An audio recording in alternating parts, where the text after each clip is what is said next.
must be here because you're looking to brush up on your skills of Settlers of Catan, and perhaps you just want to beat your friends, or maybe you're thinking of entering the championship this year and want to get ahead of some of the competition. Well, this video is for you, so stay tuned.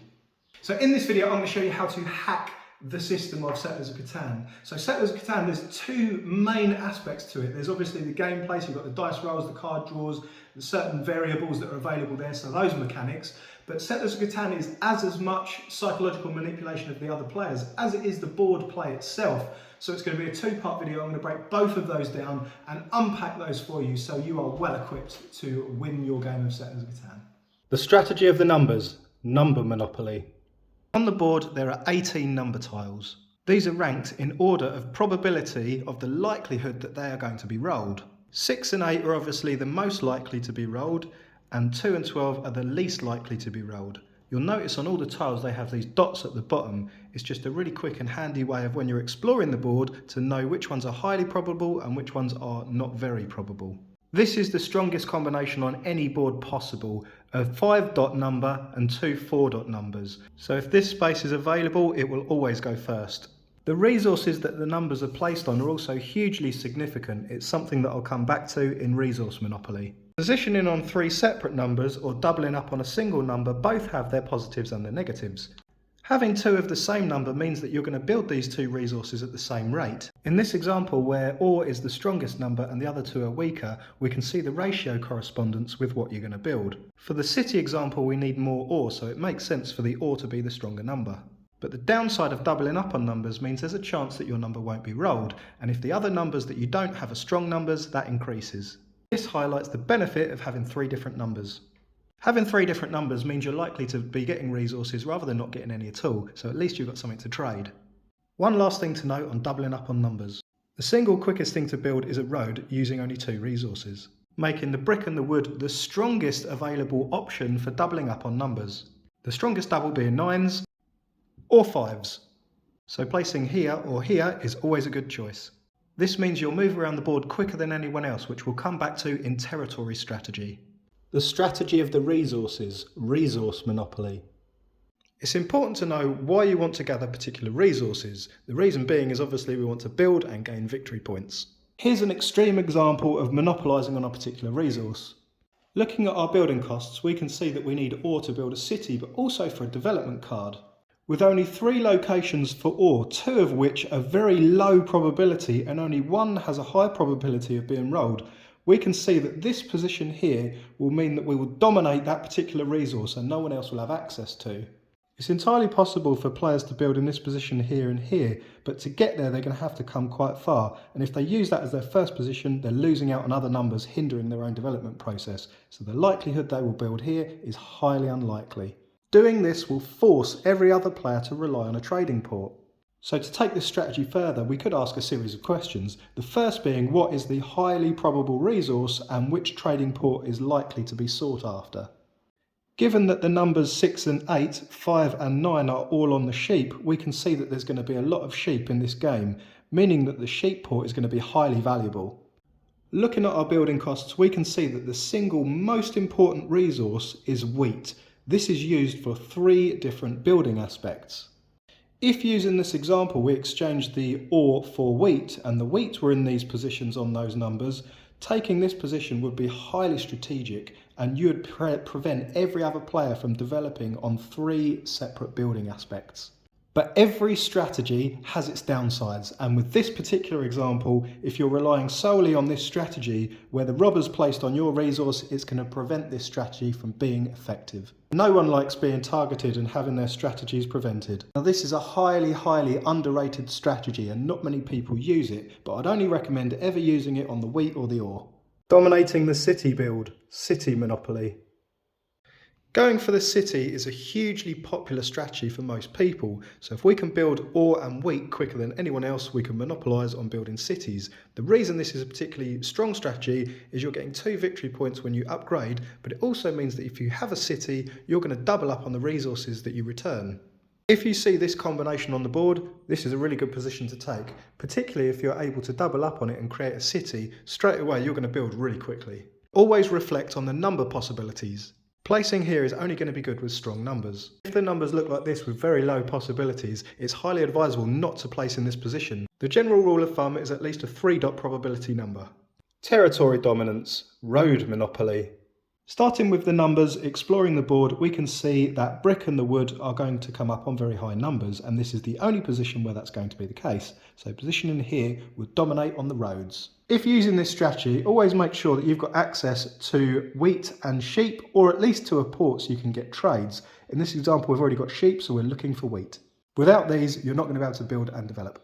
The final question we need to ask is whether or not other people are going to be building roads and if there's something we can exploit. We can see that there's not a lot of wood on the board and that our wood is the only wood that's likely to generate consistently. The second settlement of the blue player is placed on wood, which means they're going to start their opening hand with wood already. And as their first piece was placed on brick and it's on an 8, we can see that they're highly likely to get brick early on in the game. It could be that they'd want to build their first road here, but it's also possible that it could be here or here. This means we are likely to cut off all the other building opportunities in this area. But we've also noticed that the white position is placed here for their second, meaning they start their opening hand able to build a road instantly.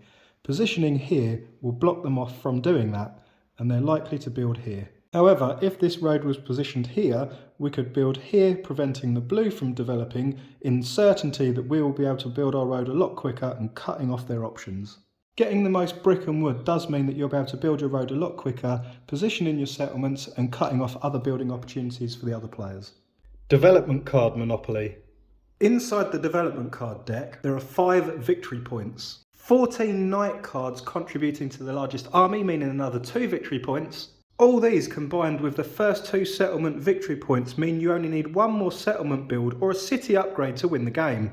Which means if you're dominating on the resources sheep, wheat and ore, you can build development cards quicker than anyone else. And if you couple that with the monopoly strategy on the wheat, it means no one else can build a development card but you. Also in the development deck there's 2 monopoly cards, 2 Year of Plenty, meaning that there's an 18 card chance of a 25 card deck that you can steal or get the resource that you don't currently have. All this with the added bonus of hindering someone's game with the robber, and potentially emptying everyone's bank of that vital resource. Finally in the deck there are 2 road buildings. The ability to build 2 roads for free can potentially block off an opponent and is also a good alternative to having wood and brick. But as an additional strong contributing factor to this particular strategy, when you buy a development, it's placed face down so no one knows what you've got, and you can build these up to rack up some strategy. The downside is obviously this can be manipulated by the other players to target you, but bear in mind you're the only one with the knight cards, so this can easily be combated. Trade explained. Most of trade is based on the numbers and what things cost to build, so I'm going to unpack that and show you what that means. We've already discussed how wheat is needed for every single build that needs a victory point. Wheat is the single most valuable resource on any board. If the board generates a ton of wheat and every player has access to it, it's going to be less valuable in trade. But if you're the only player monopolising on that particular resource, it's going to be highly valuable and you can command a much higher price. When trading, give some thought to what the other players might use that resource for. Here we can see the white player gets a lot of ore and sheep, so they could very well build a city or buy a development card, so it's a bit of a risk. We can see here the orange player gets both brick, wood and sheep, so the likelihood is they're going to want to build a settlement. But if we look at the red player's only getting wood and sheep, meaning they can't actually build anything with wheat alone and they need other trades. So if you're going to trade, this would be the wisest player to trade with.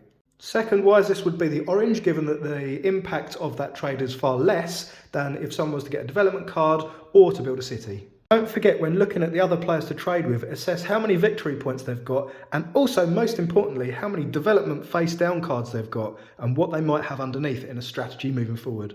Being the blue player, trading one of these for one of another resource isn't advisable because they need to monopolise on their own strategy to combat other people's strategies.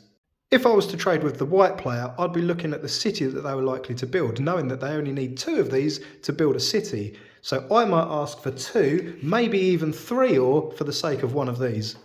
Usually players are highly unlikely to trade 3 cards for the sake of 1, but I'd rather get 3 cards or not trade at all to prevent their development.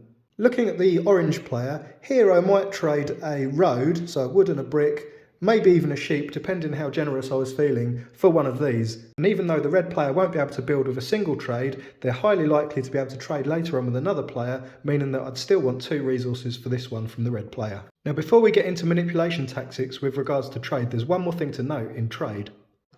Always take note of the numbers that have been rolled. Here a 10's been rolled, so we can see that this player here is definitely going to have some ore, and this player here is definitely going to have sheep. So be aware of what you're giving away and what they're likely to do.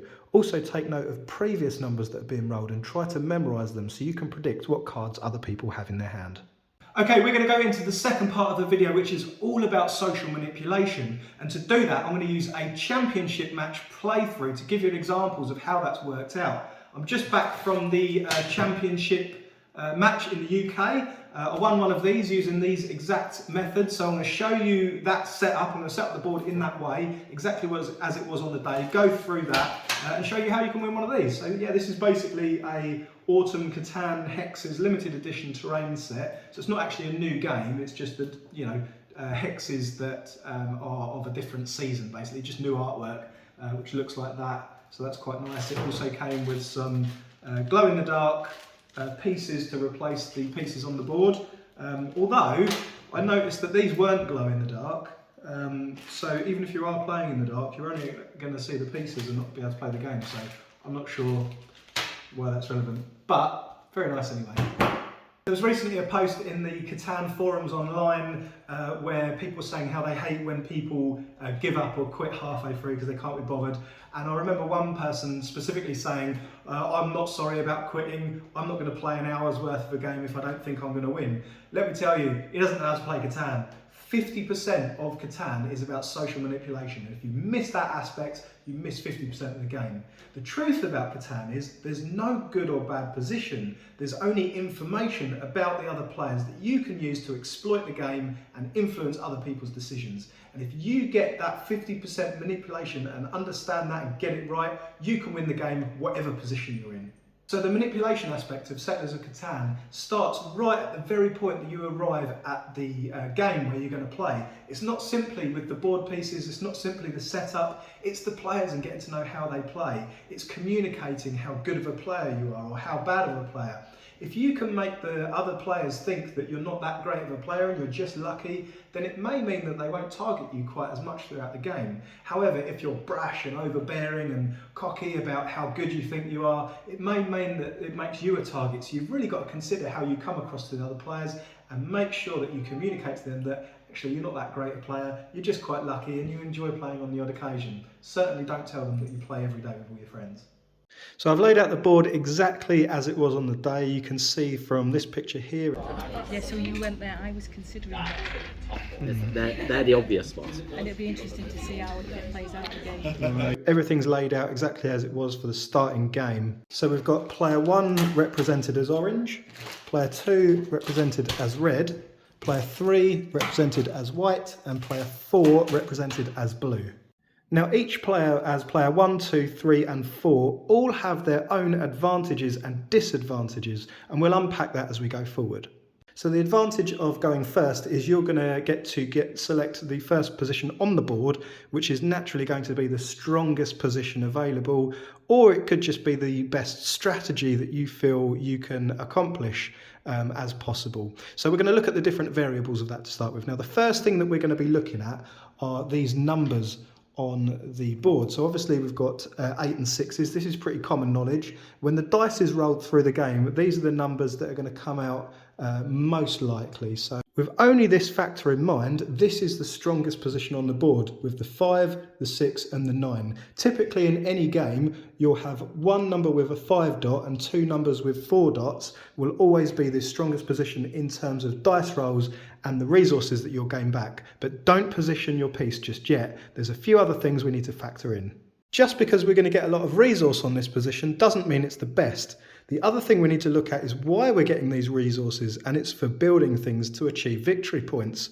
Now looking at the building costs here, we can see that ore is going to be needed for a city and for a development card. A development card, we can also see sheep, and we're going to get a lot of that in this position. However, we can see that we need wheat, and wheat, if we look at the board, is very scarce. So we need to factor in, just because we're going to get those resources, how are we going to get the additional resource that we don't get from that position? And this is particularly important for placing first, because there's going to be another 2, 4, 6 pieces placed before you get back to yours. So you can look over the board and say to yourself, when 6 places go down, is it likely that I'm going to get wheat? And if the answer is no, you need to then look at the ports.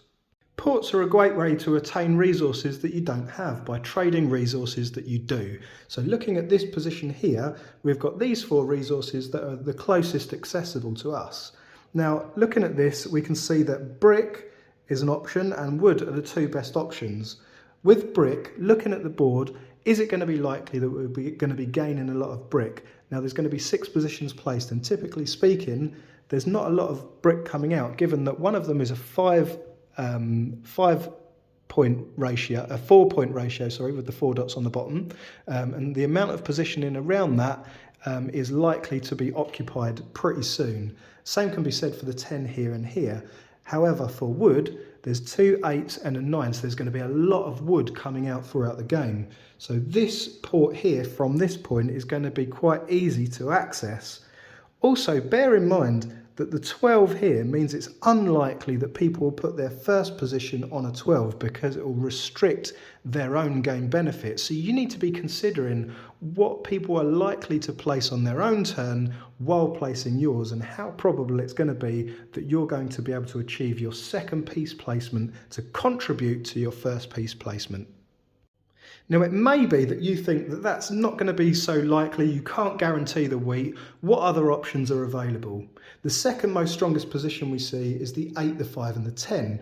Now, looking at our building costs here, we can see that an 8 and a 10 will build us a road. So straight away, with those resources, completely unaided from any other position, we can build things here, and it's a road. Now, the road may contribute to victory points later on in the game with the longest road, but the roads themselves don't offer victory points. But it does give a great strategic advantage over dominating the board and dominating areas of the board before other players. So that could be a really viable option.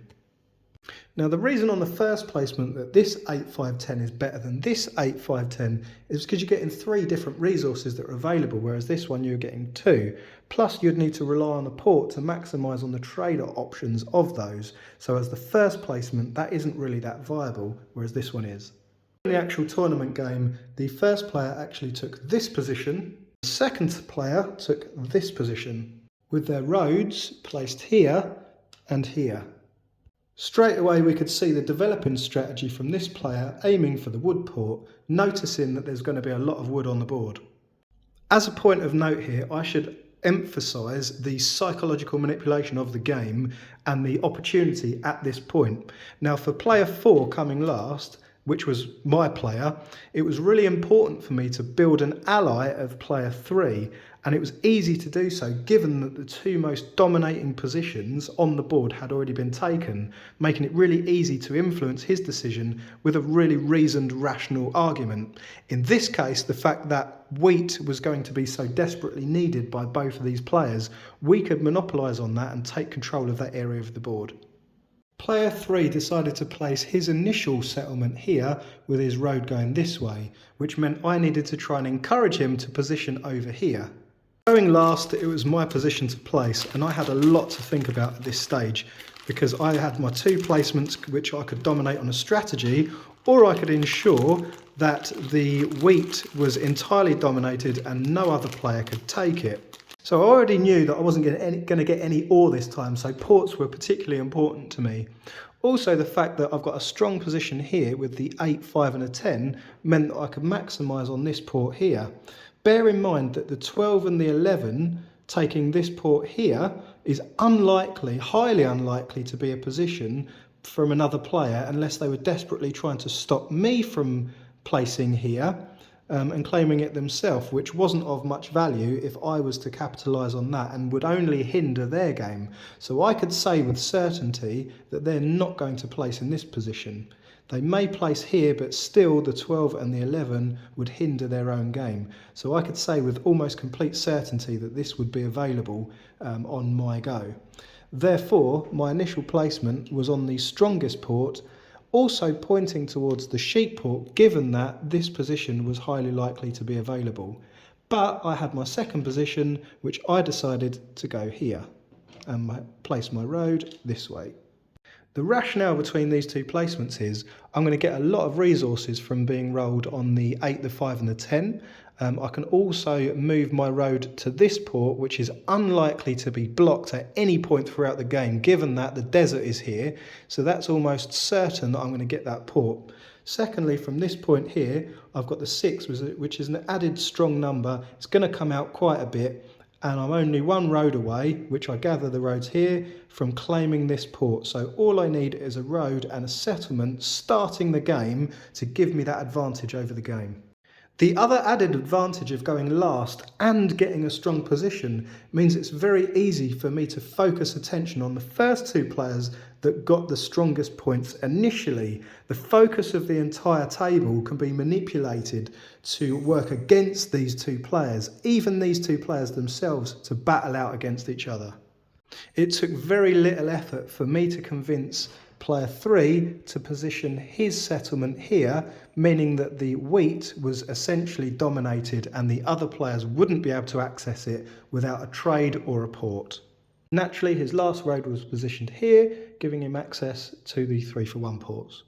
So in summary, just to reflect back, the first thing we're looking at are the dice rolls, the numbers available. Then we're going to look at the resources that we're getting from those numbers and whether or not a port is necessary. Finally, we're looking at dominating the board and capitalising on a particular resource that other players need. Now, in every single game, wheat is always needed for every single build except for a road, but certainly every build where victory points are concerned. So if you can capitalise on wheat, it's a really strong position. Secondly, with cities, a good strategy is if you have wheat and ore, you can build cities a lot quicker, meaning you can build resources a lot quicker than any other player, and is a really good strategy. For roads, if you can capitalise on the roads like this player has, you can get around the board a lot quicker than any other player and dominate particular areas and territory of the board to prevent other players from building. So there's a number of good strategies you can employ. So they are the things that you want to consider when positioning your first placements. So the final two placements that went down naturally couldn't place on the wheat and went for the other strongest positions here and here, with their roads going here and here. Once the board's set up, you're going to want to do another analysis of the board of each player. You'll notice as you go through that making a constant analysis of the board will equip you with your armoury when it comes to social manipulation of the other players. A quick analysis of player 1. Looking at their positions, we can see the 6 and the 8 and the 9 and the 5. All four of the strongest numbers are being capitalised on here. Plus you've got the 10 and the 4 and potentially the 3 coming up as well. So there's not many numbers that the player 1 doesn't capitalise on, making this the easiest player to target at the early stages of the game. Player 2's positioning, we can see that they have the 5, 9 and 6. There's another 9 here. So 4 of their 6 tiles are great numbers to capitalise on, so they're going to get a lot of resources, particularly with regards to ore and their ability to upgrade their settlements and get a lot of resources. The other point here is they're only one road away from the wood port, which they get on a 9, which is a strong number. Again, a very, very strong position. And another aspect that you can capitalise on with social manipulation to encourage the robber to be placed on one of their pieces.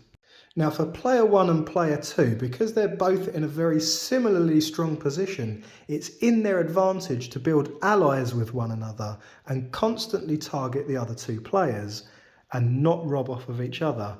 However, because they are also both strong players, it's very easy to manipulate and break down that alliance between the two and making the other player feel that they're doing worse than their supposed ally.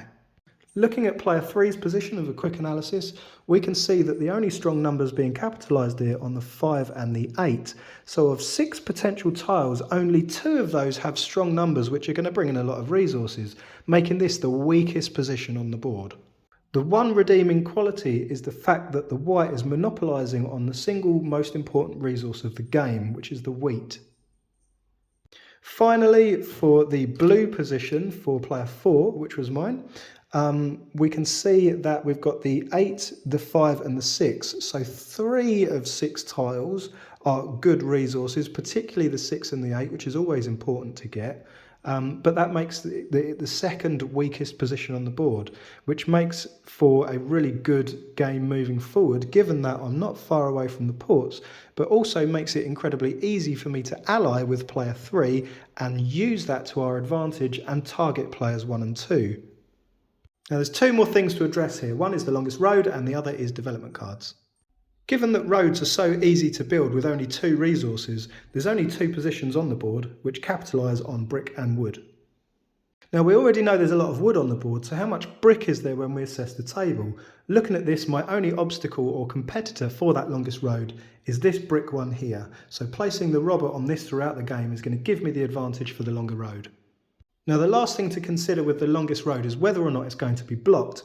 I've already established that with the orange, although it can build a road completely uncontested, I can block it by putting the robber on this piece here, which obviously gives me the advantage. But in addition to that, I can see that the white piece here could block my longest road by building 2 roads, and the red player 2 can also block by building 2 roads. So I need to factor in how quickly I can build that road whilst not drawing too much attention to my position being stronger, having claimed the longest road. So it's a balancing act between 1, preventing it from being blocked, and 2, not taking the longest road too early to draw attention to myself. Now once the board's set up, the first thing you're going to want to establish with manipulation is with regards to the robber. You're going to want to manipulate other players' decisions into placing the robber where you want it placed and what's going to benefit you the most. Looking at the board, the only resource I don't get as the blue player is the ore on the 5, making this a highly likely place for me to place it, which will balance the game in my favour. Another aspect of the game is the longest road. My only competitor to that is the orange player. Looking at the orange player, they get 2 positions of wood, so if I was to place here, they would still get wood. Likewise, if I was to place here, they'd still generate wood. However, they've only got 1 access to brick, so placing it here would be a good strategy to prevent them dominating the longest road. Given that there's 2 strongest players here, the other player we want to factor in is the red player. They only need 1 road and a settlement to build a put to get the 2-for-1 port on the wood, so placing here would prevent them and balance the game in that situation. So as the game progresses, we're going to be looking for that eventuality. The final consideration for me in this example as the blue player is the white player is likely to be my ally, given that the other 2 players are going to position here to prevent us. So we need to build an alliance together, so placing anything on him is going to detract from that relationship and potentially break it down. So unless I can qualify why I'm placing here, in this case to prevent these 2 players from building cities or development cards, it's best not to place on something where he's positioned to maintain that alliance, as it's something that we're both going to need moving forward. With regards to trade manipulation, we need to take into account the different strengths and weaknesses of each player. As we've monopolised on the wheat port, and these 2 are the strongest player, it's in my interest to manipulate the white player not to trade with these 2 players and encourage him that if he does, it will give them the game. So it's very easy to prevent that trade from taking place. One of the strengths of going first or second in terms of the placements at the beginning of the game does mean you'll get the strongest position, but it also makes you a target, as we've just discussed with the robber. Given that I was able to manipulate the white player into not trading his wheat with the other players, I can still trade with the other players as I'm not trading wheat, and as I need ore, this is going to be very valuable and places me in a stronger position than it does the white when it comes to manipulation of trade.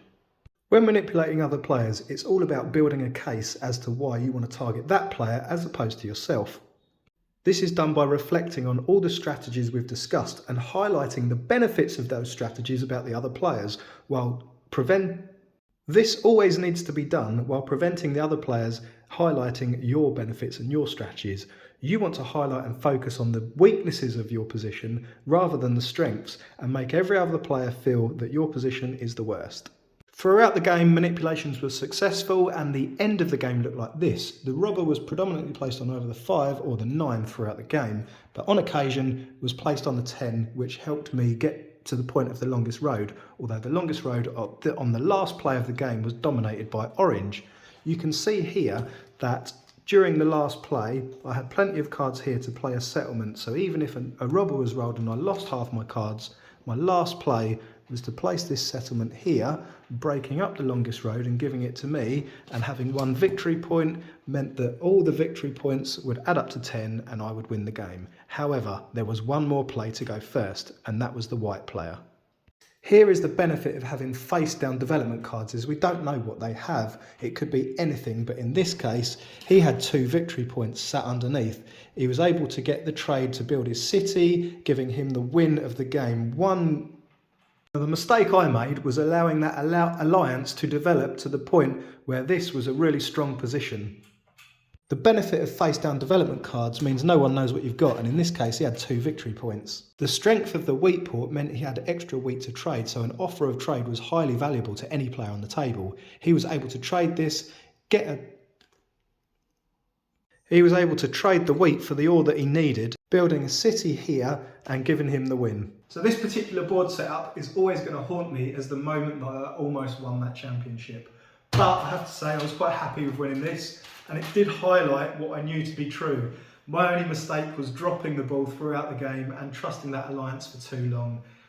But it was a great game, probably one of the best games I've ever played, and I highly, highly recommend employing some of those strategies. Obviously there's a lot to think about, it's not always easy to remember those aspects, but if you can fundamentally work on those aspects and make a good case for manipulation, it will massively, massively improve your game.